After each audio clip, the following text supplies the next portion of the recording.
എല്ലാവർക്കും നമസ്കാരം.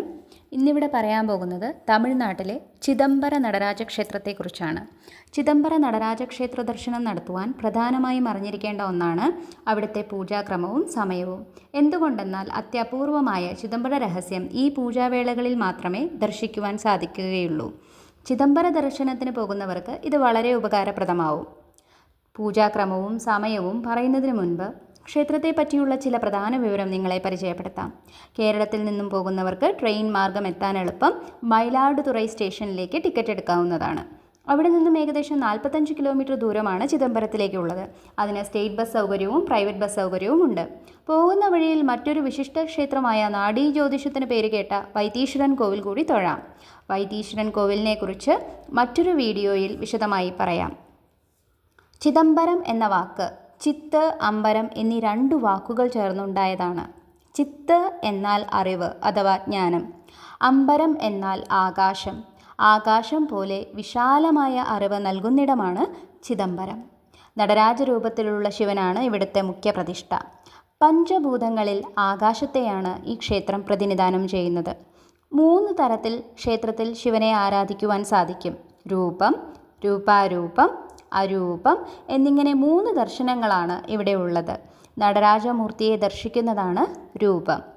ആദി ശങ്കരാചാര്യൻ പ്രതിഷ്ഠിച്ചത് എന്ന് വിശ്വസിക്കുന്ന സ്ഫടികലിംഗത്തെ ദർശിക്കുന്നതാണ് രൂപാരൂപം. ശൂന്യതയെ ആരാധിക്കുന്ന ചിദംബര രഹസ്യ ദർശനമാണ് അരൂപം. നടരാജസ്വാമിയുടെ തൊട്ടടുത്തായി തിരശീല കൊണ്ട് മറച്ച കൂവളമാലകൾ ദർശിക്കുന്നതാണ് ചിദംബര രഹസ്യം. ഒരു ദിവസത്തിൽ 6 നേരമാണ് പൂജകൾ ഉള്ളത്. ഈ പൂജാവേളയിൽ മാത്രമേ ചിദംബര രഹസ്യം കാണുവാൻ സാധിക്കുകയുള്ളൂ. അതും നിമിഷ നേരങ്ങൾക്കു മാത്രം. അപ്പോൾ അതീവ ശ്രദ്ധയോടെയും ഭക്തിയോടെയും വേണം നിന്ന് തൊഴാൻ എന്നുകൂടി ഓർമ്മപ്പെടുത്തട്ടെ. മറ്റൊരു പ്രത്യേകത എന്തെന്നാൽ അഭിഷേകങ്ങളെല്ലാം നടത്തുന്നത് സ്ഫടികലിംഗത്തിലും അലങ്കാരം, ആരതി എന്നിവ നടരാജമൂർത്തിക്കുമാണ്. എത്ര ആളുകൾക്ക് വേണമെങ്കിലും ഒരേ സമയം ദർശനം നടത്താമെന്ന പ്രത്യേകതയും ഈ ക്ഷേത്രത്തിനുണ്ട്. സാധാരണ ക്ഷേത്രത്തിൽ നിന്നും വ്യത്യസ്തമായി ക്ഷേത്ര ദർശനം തെക്ക് ദിശയിലേക്കാണുള്ളത്. എല്ലാ വർഷവും മഹാശിവരാത്രി ദിനത്തിൽ നാട്യാഞ്ജലി നൃത്തം നടത്താറുണ്ട്. ഇനി നമ്മുടെ ഇന്നത്തെ വിഷയമായ ദർശന സമയത്തെക്കുറിച്ച് പറയാം. ക്ഷേത്രം രാവിലെ 6:30 തുറക്കും. അതിനുശേഷം പള്ളിയറയിൽ നിന്നും നടരാജമൂർത്തിയെ ഉണർത്തി പൂജാരിയുടെ കൈകളിൽ നടരാജസ്വാമിയെ എടുത്ത് ശ്രീകോവിലിലേക്ക് ആനയിച്ചു കൊണ്ടുവരും. ഈ സമയം ഭക്തരെല്ലാം തന്നെ പഞ്ചാക്ഷരി ജപിച്ചും അഷ്ടോത്തരങ്ങൾ ഉരുവിട്ടും മന്ത്രങ്ങൾ ജപിച്ചും ആനന്ദ കണ്ണുനീർ പൊഴിച്ചും തൊഴുകൈയോടെ നിൽക്കുന്നത് കാണാൻ സാധിക്കും. എല്ലാം കൊണ്ടും ഭക്തിസാന്ദ്രമായ അന്തരീക്ഷം. പിന്നീട് പാൽ നിവേദ്യം, നടരാജമൂർത്തിക്ക് ആരതി, ചിദംബര രഹസ്യം എന്നിവ ഏകദേശം 7 മണിവരെ നീളും. അതിനുശേഷം 8:30 മുതൽ 9 മണിവരെ സ്ഫടികലിംഗാഭിഷേകം, നടരാജ പൂജ, ആരതി, ചിദംബര രഹസ്യം.